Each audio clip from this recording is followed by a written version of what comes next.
पश्चिम Asia में तनाव चरम पर पहुंच गया है। अमेरिका और इजराइल ने मिलकर ईरान पर संयुक्त एयर स्ट्राइक की, जिसमें ईरान के लगभग 30 शहरों को निशाना बनाया गया है। इस हमले का उद्देश्य ईरान की सैन्य क्षमताओं को कमजोर करना बताया जा रहा है। जवाब में ईरान ने ऑपरेशन फतेह जंग के तहत मिडल ईस्ट के 8 से ज्यादा देशों में मिसाइल और ड्रोन हमलों की घोषणा की है।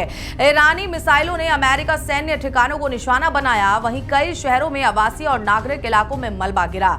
इस कार्रवाई के बाद मध्य पूर्व में तनाव और भी ज्यादा बढ़ गया है। संयुक्त अरब अमीरात में दुबई और अबू धाबी के कई हिस्सों में विस्फोटों की खबर सामने आई है।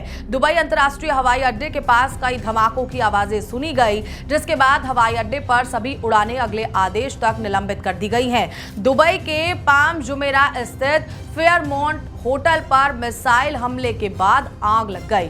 सोशल मीडिया पर पोस्ट किए गए वीडियो में होटल के एक बड़े हिस्से में आग और आसमान में उठते धुएं का गुब्बार दिखाई दे रहा है।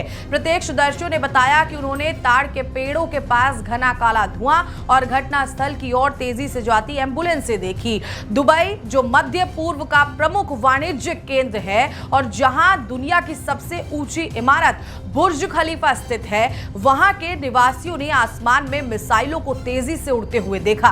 खबर है कि सुरक्षा कारणों से बुर्ज खलीफा को खाली करा दिया गया।